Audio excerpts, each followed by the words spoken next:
Y vamos a saludar con la economista Vilma Salgado, ex ministra de Finanzas. Con ella vamos a hablar sobre los resultados de la consulta popular y también vamos a hablar sobre el faltante que hay en la Reserva Monetaria Internacional. Economista, un gusto tenerla aquí en Ecuador en directo. Bienvenida. Muchísimas gracias por la invitación. Muy buenos días a ustedes y también a los seguidores. Con mucho gusto. Economista, me voy a desviar un poquito del tema antes de entrar a... Claro. La candidata a la vicepresidencia de la República de Daniel Noboa ha hecho o ha dado unas declaraciones donde ella dice que hay que privatizar la educación, la salud y la seguridad social. ¿Cómo tomar esta propuesta de alguien que pretende ser vicepresidente de la República? Bueno, en primer lugar, el vicepresidente o vicepresidenta de la República solo tiene las funciones asignadas por el presidente. Me parece que son unas declaraciones, bueno, que muestran la ideología de esta candidata. No sé cuál será el pronunciamiento del candidato Noboa, pero si están pensando en la privatización de esos servicios públicos para transformarles en un negocio privado, pienso que los ecuatorianos tenemos que tener bien clara esta propuesta. O sea, nos van a, con lo que están diciendo es que vamos a tener que pagar por lo que ahora son servicios públicos. La educación, la salud, la seguridad social. Bueno, la seguridad social los afiliados somos, yo como jubilada, pues somos los que deberíamos tener la mayor voz dentro de el manejo del seguro social. Y hay unas propuestas, por ejemplo, para el pago de la deuda a la seguridad del Estado, a la seguridad social, pero con el objetivo de que sirvan a los afiliados y a los jubilados. No para que simplemente las empresas privadas, las aseguradoras privadas, que están muy interesadas en los fondos excedentarios que tiene el Seguro Social, pero tenemos los ejemplos de otros países, como por ejemplo Chile, ¿no es cierto? Chile está tratando de salir de la seguridad social privada porque fue un fracaso, porque lo único que ha significado es ganancias para el sector privado que maneja esos fondos y pérdidas para los afiliados y jubilados. De manera que hay que rechazar completamente estas propuestas y estas posiciones de esta candidata a la vicepresidencia de la República, ¿no? Economista Salgado, muy buenos días. Carla Aro le saluda, un placer tenerla aquí. Bueno, entremos en materia. Después de esa consulta popular, vámonos con el Yasuní ITT, el bloque 49, efectivamente ganó el sí. Y ese crudo tendrá que quedarse pues bajo tierra. Ahora tenemos que analizar, después de esta decisión democrática del pueblo, cuáles son los pros y los contras en materia económica, porque también le va a costar al Estado retirar toda esa implementación que tenía. ¿Qué va a pasar con ese financiamiento? ¿Realmente nos va a mermar ingresos al Estado? ¿Cuál es su punto de vista? Bueno, recordemos en primer lugar que a partir del año 2014, todos los ingresos petroleros del gobierno central, de todas las fuentes, incluido lo de Yasuní, ya no alcanzan para cubrir el monto de las generosas exoneraciones, incentivos y beneficios tributarios concedidos por los gobiernos de turno. En primer lugar, ¿no es cierto? Lo que quiere decir que si se deja de explotar, como espero que se lo haga, el crudo del bloque 43 del Yasuní, cualquier recurso que ya se deje de percibir va a tener que ser necesariamente compensado con una política tributaria que disminuya, que revise esas excesivas exoneraciones tributarias. Les recuerdo cuáles son los montos, creo que los tengo más o menos a la mano, pero en el año 2021, 6.338 millones de dólares. No, escuché esa cifra, eso es el 20% del presupuesto general del Estado y aproximadamente el 6% del Producto Interno Bruto. Entonces, una cifra superior al total de ingresos petroleros. El Servicio de Rentas Internas, además, estaba preveyendo, estimando que estos beneficios tributarios van a continuar aumentando. Es decir, tanto que aquí ya encontré al fin el cuadro. 2021, 6.338 millones, según la proyección del SRI. 2023, 6.904 millones. 2024, 7.200. Al 2026, 8.000 millones. Es decir, con esa facilidad con la que exoneran del pago de impuestos por decisiones políticas, mediante disposiciones legales. Y claro, estos no le llaman subsidios, sino incentivos, porque claro, esa es la terminología que se utiliza. Cuando beneficia a los sectores más pudientes, porque en el caso de las exoneraciones al impuesto a la renta, el mismo Servicio de Rentas Internas reconoce que el 83.4% beneficia al 10% más rico de la población. Economista, Entonces, perdón que la interrumpa, para ser un sí, poco más claro, significa que si tan solo el gobierno cumpliera con exigir que se paguen los impuestos debidos en regla que tienen que hacer las grandes empresas, fácilmente tenemos para cubrir eso y mucho más. exactamente, es decir, si aquí lo que significa, por un lado, que cobre el SRI los impuestos que están en firme. La última información que bajé hace unos días de agosto, los impuestos en firme, quiere decir que no hay ninguna duda, no están impugnados. El SRI tiene que cobrar, supera los 2.000 millones de dólares. Es una cifra adicional a esta cifra de exoneraciones tributarias, ¿no es cierto? Entonces, impuestos en firme que no son cobrados y que hay que preguntarle al Servicio de Rentas Internas por qué no cobra, y que curiosamente a la cabeza de la lista de deudores está la bananera Novoa. Hay que preguntarle también al candidato por qué no pide a esa empresa, entiendo que tiene alguna relación con él. De los deudores que le deben impuestos al Estado, el firme, lo encabeza el grupo deudor, Novoa o Corporación Novoa. Así es, exportadora bananera Novoa. Porque el Servicio de Rentas Internas cuenta con la lista de quienes deben por estos impuestos. Solo tiene que cobrarles. Está la lista.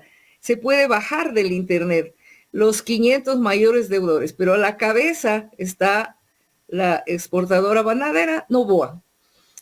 Entonces, por un lado, tenemos ahí 2.000 millones de dólares que deberían estar ya cobrados.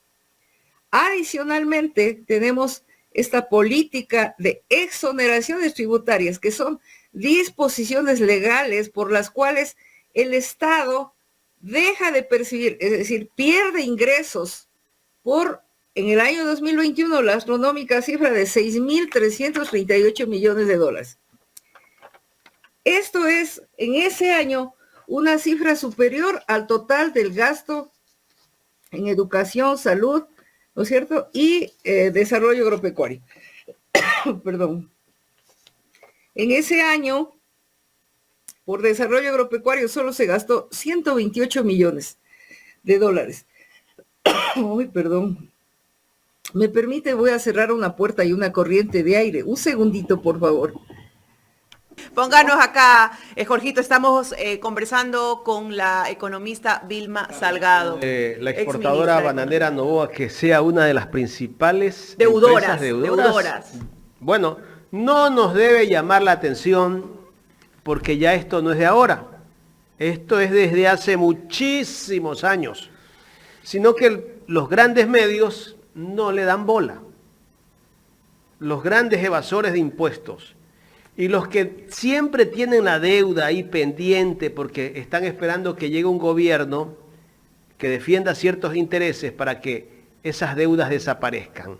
O como dice el economista Vilma Salgado, están esperando los incentivos tributarios que vienen a ser, al final, vienen a ser...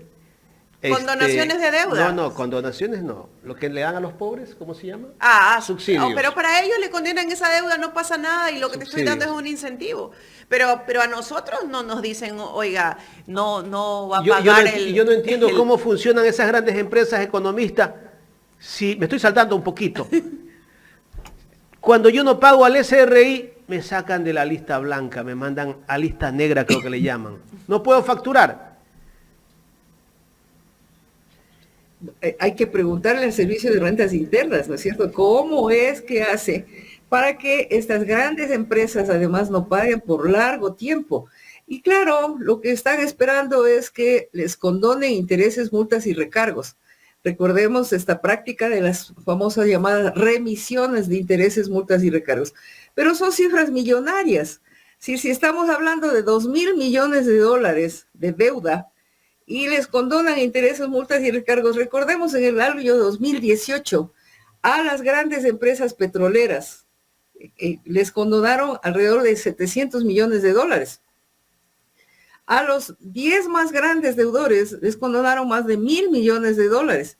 Entonces, esta política tan generosa con quienes no cumplen con el pago de los impuestos a tiempo es lo que hay que señalar a los gobernantes y decirles por qué son tan generosos con los grandes grupos económicos, por qué son tan generosos con las empresas transnacionales, petroleras, telefónicas.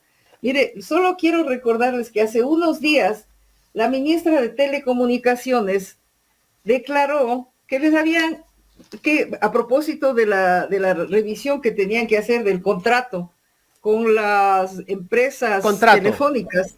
Prorrogó el contrato. Exacto. Y con el mismo valor de hace 15 años. Ya, pero declaró, y solo leo textualmente, nosotros hemos hecho mucho por las operadoras, dice.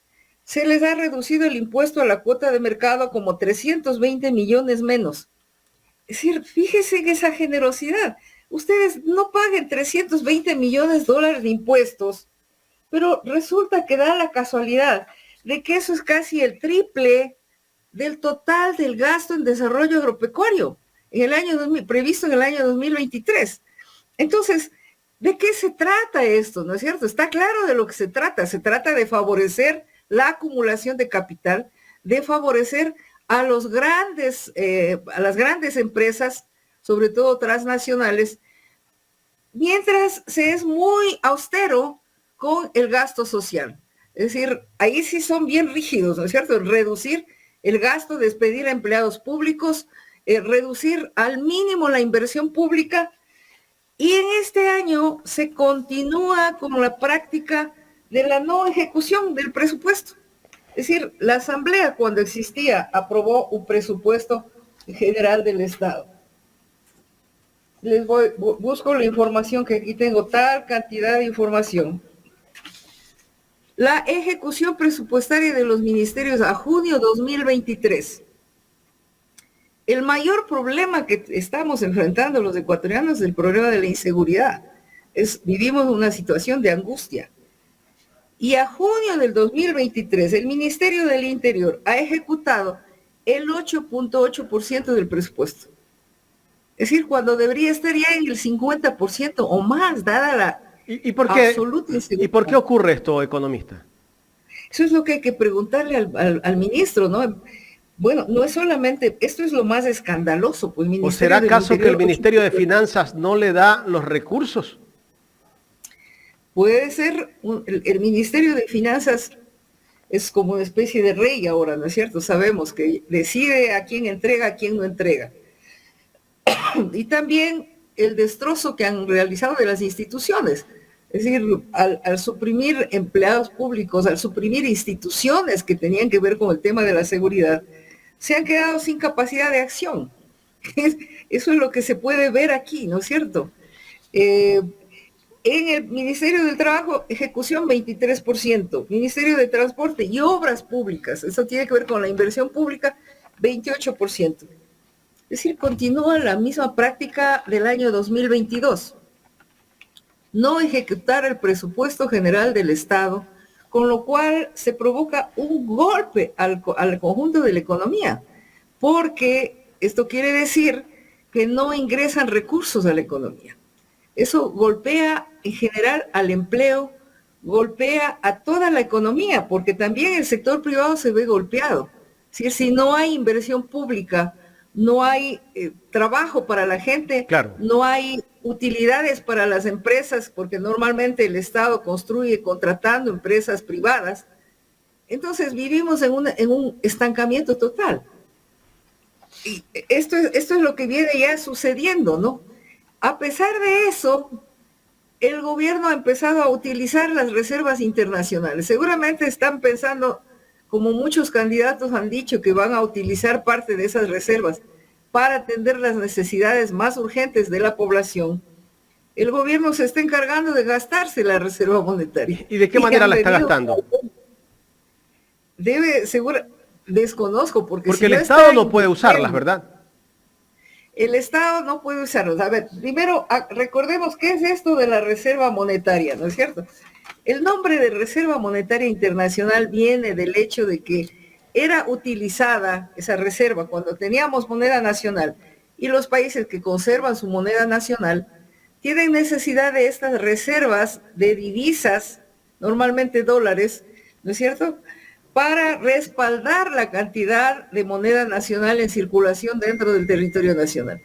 En el caso del Ecuador, esto ya no existe, porque el Banco Central no tiene capacidad de emisión de dólares, y el sector privado, cuando realiza unas importaciones, lo hace con sus propios dólares. Es decir, ya no hay este sentido de respaldo para la moneda nacional en circulación dentro del territorio nacional. ¿A quién le pertenecen estos fondos que están en el Banco Central? Bueno, en primer lugar, es el encaje bancario. Por normas, ¿no es cierto?, normas legales, la autoridad monetaria establece lo que se llama el encaje. Es un porcentaje de los depósitos de los ahorristas en la banca privada que deben mantenerse en el Banco Central. Eso es una parte de la reserva monetaria. También de todas las instituciones financieras, ¿no? Los bancos privados, las sociedades financieras y las sociedades financieras públicas. Pero también hay aquí del sector público en general, es decir, empresas públicas, gobiernos locales. Todas, por ley, todas las instituciones públicas tienen que mantener sus excedentes financieros en el Banco Central. Entonces, eso es lo que constituye básicamente la Reserva Internacional. Claro, el gobierno no entrega a los gobiernos locales, queja que le escuchamos todos los días, ¿no es cierto?, a los municipios, a los consejos provinciales, de que no les están entregando los recursos que por ley les deberían entregar, y que eso hace que a su vez no puedan cumplir con sus obligaciones, es decir, con planes que tienen de inversión, con sus proveedores, no pueden cumplir, y así es como se da esa cadena de incumplimientos que de todos lados golpea la economía, ¿sí? ¿Hasta cuánto podría utilizar el Estado, si la ley se lo permitiera, de la Reserva Monetaria Internacional, y en qué se podría invertir esa reserva en este momento? Bueno, yo creo que el tema, primero la ley que está vigente, ya, recordemos la ley mal llamada para la defensa de la dolarización, prohíbe que el Banco Central realice ningún tipo de operación con ninguna entidad pública. Más aún, obliga a que la banca pública restituya al Banco Central los préstamos que había recibido en gobiernos anteriores, ¿no? Entonces, en este momento, la ley no permite que ninguno de esos recursos pueda ser utilizados por las entidades públicas. Por supuesto, los gobiernos locales, si es que les entregan, si se les entregan, porque el punto es que no les entregan los recursos, y entonces, curiosamente, están obligados a tener ahorros, porque el gobierno tiene tenía en este momento, no hay un programa vigente con el Fondo Monetario, porque concluyó en diciembre de 2022, pero entonces el Fondo Monetario obligaba a aumentar el monto de las reservas internacionales en el Banco Central. El gobierno tiene a su disposición, digamos, cualquier gobernante, el nuevo gobierno que llegue, antes que la reserva, porque eso requiere una reforma legal, lo que tiene es que cobrar los impuestos y tiene que revisar esas excesivas exoneraciones tributarias. O sea, solo quiero recordarles que en un solo año, del 20 al 21, el monto de exoneraciones tributarias aumentó en 1.477 millones. Entonces, dejar sin efecto ese aumento de las exoneraciones tributarias y ya tendría una cifra de 1.477 millones de dólares. Y luego las otras disposiciones que se han ido dando, como esta que beneficia a las telefónicas, ¿no?, reconocida por la ministra, de telecomunicaciones, son cifras que le darían suficientes recursos como para, por ejemplo, reactivar la inversión. Recordemos que el monto previsto en el presupuesto general del Estado para inversión pública es apenas de 1.831 millones de dólares, algo así. No me recuerdo la cifra exacta, pero alrededor de 1.800 millones de dólares, y que no se está cumpliendo, no se está ejecutando. Pero tenemos aquí, en cambio, según las proyecciones del Servicio de Rentas Internas, al 2023, exoneraciones tributarias por 6.900 millones. Entonces, pensemos, ecuatorianos, lo que se pueden hacer con esos recursos, más lo que tienen que recuperar por impuestos que están en firme, que además se tendría también que revisar y dar seguimiento a los impuestos impugnados, que es otra cifra similar, alrededor de 2.000 millones, porque también es otra costumbre de las empresas, de las grandes empresas sobre todo, impugnar para no pagar y seguir utilizando esos recursos en el giro de sus negocios y así beneficiarse, ¿no? Entonces, hay recursos, hay fuentes alternativas de financiamiento que puede utilizar, pero que requiere de la adopción de políticas económicas, de decisiones políticas, para que puedan disponer de esos recursos. La reserva monetaria por ahora yo no la toparía personalmente, digamos, porque esta ley, la ley más llamada Defensa de la Dolarización, dejó abierta la puerta a las fugas de capitales. De hecho, pero para hacerlo habría que hacer una reforma, habría que cambiar la ley. Definitivamente hay que reformar todas las leyes que se dictaron en los últimos años, ¿no es cierto? Habría que revisar esas leyes. Economista. Pero sobre todo, esta ley de defensa de la dolarización es, a mi juicio, muy peligrosa porque eliminó la obligación que tenían las instituciones financieras y los exportadores de traer y tener en el territorio nacional una parte de las divisas, ¿no es cierto? Ya no tienen ninguna obligación, número uno. Número dos, prohibió que el Banco Central realice ningún tipo de operación con las instituciones públicas, pero dejó abierta completamente la posibilidad de operaciones con las instituciones financieras privadas. Entonces, la reserva monetaria está a libre disposición del sector privado, de las instituciones financieras privadas, y no tienen ninguna obligación de mantenerla dentro del territorio nacional. Entonces, esto deja la puerta prácticamente abierta del país, situación que a mi juicio es sumamente peligrosa. Economista, regresando al tema Noboa, ¿cuánto es el total que deben impuestos Álvaro Noboa? Mire, realmente lo que tendríamos que hacer, no tengo la información a la mano, pero cualquier persona puede ingresar al internet, ¿no es cierto? Y pone SRI, consulta de ranking de deudas, 500 mayores deudores, y allí sale el listado. Mire, no lo tengo a la mano para decir cuánto era, porque tengo tal cantidad de cuadros que me demoraría en encontrarle. Correcto. Más fácil sería ingresar al internet. Ya están consultando acá. La información actualizada. Ya están consultando. Ya, Estamos dialogando con la economista Vilma Salgado, ex ministra de Finanzas. Carlita. Economista, bueno, sin duda alguna hemos visto los desaciertos de este gobierno en materia económica, ¿no?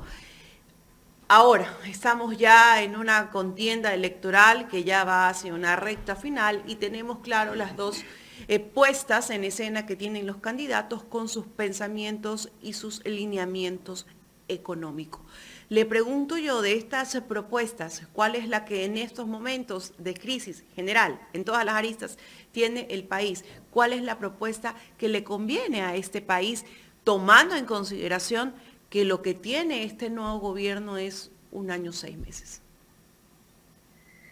En ese año 6 meses, ¿pueden hacer una reforma tributaria?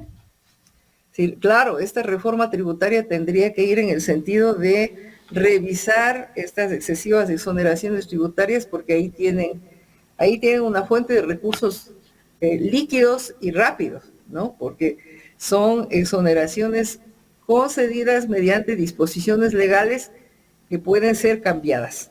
Esa reforma tributaria tendría que también lograr algo que no se lo ha hecho en el país, es que el que más tiene pague más.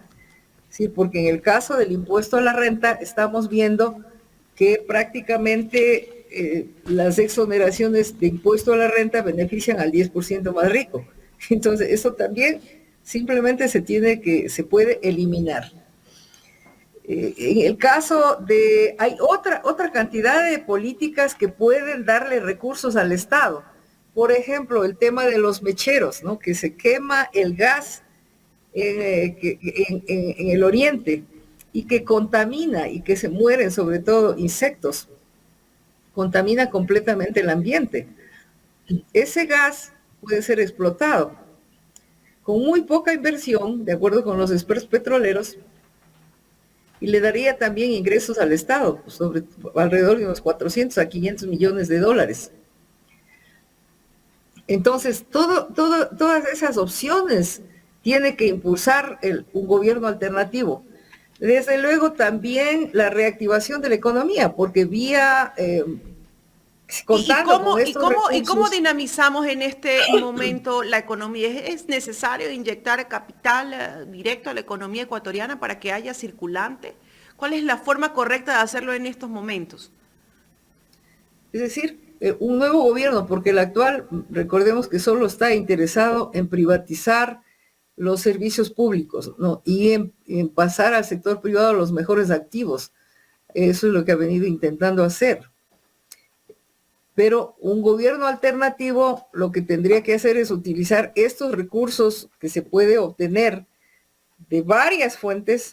Se puede hacer un listado de todas estas opciones que le darían mayores recursos al Estado para que, bueno, tenemos al frente un posible fenómeno del Niño, ¿no? Hay un alto riesgo del fenómeno del Niño. Para el fenómeno del Niño hay fondos internacionales, incluso no reembolsables. El Banco Mundial, la CAF, tienen fondos no reembolsables para estos fenómenos climáticos. Perdón. Pero tiene que tener el Estado, la organización lista para el levantamiento de la información, porque ese es el procedimiento, ¿no? Rápidamente levantar la información y de todas maneras tener previstos recursos para la atención de la emergencia que se puede provocar para la población afectada. Economista, en este año y medio de gobierno, quien se siente en Carondelet, ¿cómo tiene que manejar la deuda con el Fondo Monetario Internacional? ¿Tiene que haber una renegociación? ¿Cómo se debería manejar? Bueno, la deuda con el Fondo Monetario Internacional es una entidad con la que es bastante complejo una renegociación. Sin embargo, no es imposible, ¿no es cierto? El gobierno tendría también que impulsar, en este momento hay una conciencia internacional sobre el riesgo del cambio climático y los efectos desastrosos que produce sobre, en general, todo el mundo, ¿no? Como estamos viendo, sobre todo países en desarrollo. Entonces, en la última cumbre mundial que tuvo lugar en Francia, hubo un compromiso de los estados de conceder más recursos para combatir los efectos del cambio climático. Entonces, ahí tendría que trabajar, ya desde ahora tendrían que estar trabajando los candidatos para identificar esas fuentes de fondos, porque el fenómeno del Niño es acrecentado, o su impacto negativo también es un efecto del cambio climático. En consecuencia, por ahí pueden también movilizar recursos internacionales y se pueden movilizar recursos internacionales, por ejemplo, para cumplir con el mandato del pueblo ecuatoriano respecto a dejar el crudo del bloque 43 bajo tierra y el pronunciamiento del pueblo quiteño o de la provincia respecto a impedir la minería en el Chocó andino y preservar la biodiversidad. Es decir, esos fondos internacionales se pueden movilizar, así como se ha movilizado una parte de recursos para la conservación de las Galápagos. Ahí hay todavía dudas, yo no he tenido acceso, no conozco a alguien que haya tenido acceso a toda la documentación, porque hay muchas dudas sobre cuál mismo es el beneficio para el país, cuál mismo es el impacto que tendrían, no hay una definición clara de a qué proyectos se destinarían esos recursos que se podrían ahorrar. Entonces todavía está opaco. Sin embargo, ha sido una negociación para un canje de deuda por naturaleza, por conservación ambiental, ¿no? Esas son otras alternativas también de financiamiento que tendría el país. Pero el país tiene posibilidades, porque mire, si le digo que en la agricultura solo se ha gastado 128 millones de dólares de desarrollo agropecuario, 128 millones es nada. Y el Ecuador tiene un enorme potencial. Es decir, mirar al agro, mirar... Economista. Que genera todavía el 30% del empleo, ¿no? Si no se ejecuta el presupuesto, ¿dónde está la plata? Eso es lo que hay que preguntarle al gobierno. Seguramente la plata deben tenerla en la cuenta corriente única, pero no se le ve ahí tampoco, ¿no? No está. Ahí habría realmente que pedir una información al ministerio, que lamentablemente no se tiene ahora acceso. ¿Dónde están esos recursos? Porque, o lo llamamos a Vladimiro Álvarez. Bueno, a ver, lo que sucede también es que al estancarse la economía, no se logra la recaudación de impuestos prevista. Además, han caído los ingresos por exportaciones de petróleo, ¿no? Tanto en volumen como el precio internacional del crudo. Entonces, por ahí obviamente se merman los ingresos del Estado y quiere decir que tiene una tendencia a aumentar el déficit fiscal. Economista, ya tenemos la cifra de lo que debe exportadora bananera Novoa. Debe casi 90 millones de dólares, 88 millones de dólares y algunos dólares más. Esa es la deuda total y está como el principal deudor del SRI. Así. El principal deudor del SRI, así es. Entonces, fíjese usted que si con 88 millones de dólares se podría dar más crédito a los sectores productivos con tasas de interés más bajas, es decir, colocar en la banca pública esos recursos y dinamizar la economía con unas tasas de interés mucho más bajas. Aquí entonces, casi estaría la condonación de deuda que pedían los agricultores. Es decir, cumplir con la disposición legal, porque esa es una disposición legal, sí, ¿no? Sí. El artículo 196 de la ley tributaria establecía la condonación hasta de $10,000 de la banca pública y solamente de las deudas que ya estaban declaradas irrecuperables, es decir, no de todos los deudores, solo aquellos deudores que siempre no han podido pagar. Sin embargo, el gobierno no ha cumplido con esa obligación dispuesta en la ley, una ley que fue enviada con el carácter de un proyecto de ley enviado con el carácter de económico urgente a la Asamblea. La Asamblea no le tocó ni una coma porque entró en vigencia por el Ministerio de la Ley. Y sin embargo no quiere cumplir con esa disposición legal y les están expropiando lo poco que han puesto, lo poco que tienen los campesinos de tierras o lo que ha quedado de la embarcación luego de que han sido robados los motores.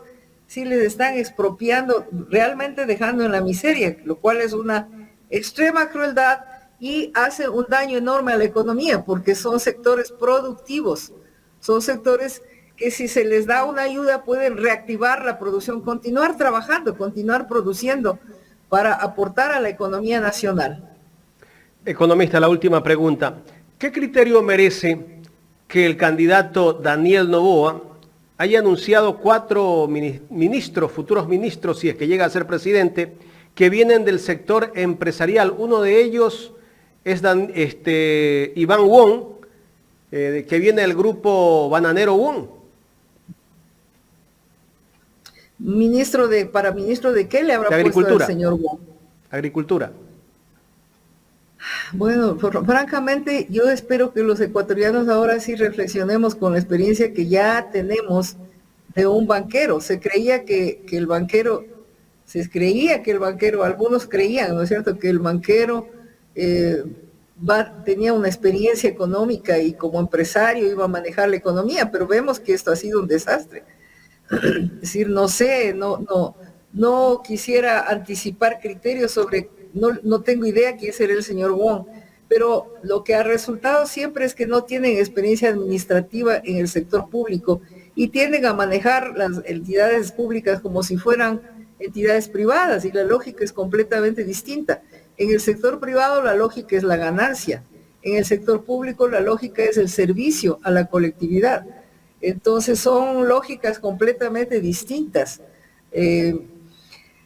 Espero que los ecuatorianos reflexionemos ahora sí nuestro voto y nos empapemos del contenido de los programas y de los planes de acción de los candidatos antes de tomar una decisión. Economista, quiero agradecerle por haber aceptado conversar con Ecuador en directo. Muchas gracias a ustedes. Muy buenos días. Gracias. Economista. Bueno, ahí estuvieron las expresiones de la economista Vilma Salgado, que también nos invita a la reflexión sobre la economía del país, sobre lo que necesita el país, y nos dejó un dato muy importante para la ciudadanía que conozca, ¿no? Que Bananera Novoa es la principal deudora casi 90 millones. SRI, ¿no? Las principales. Bueno, poco a poco imagínense cuánto puede hacer con 90 la gente va investigando, poco a poco nos vamos dando cuenta y al final usted es el que tiene que decidir, tome en consideración todo esto y vuelvo a hacer la reflexión que hice el día de ayer. Hay que reflexionar esto con los jóvenes, hay que reflexionarlo en casa, hay que analizarlo, ¿no? Es súper importante ese análisis porque a veces los jóvenes se dejan llevar por la euforia, por el momento, sí, por las redes sociales, pero bueno, en esta segunda vuelta es momento de analizar con cabeza fría qué es lo que necesita el país para mejorar la economía y para darle cabida a esos jóvenes que tanto necesitan ser parte de la población económicamente activa de este país.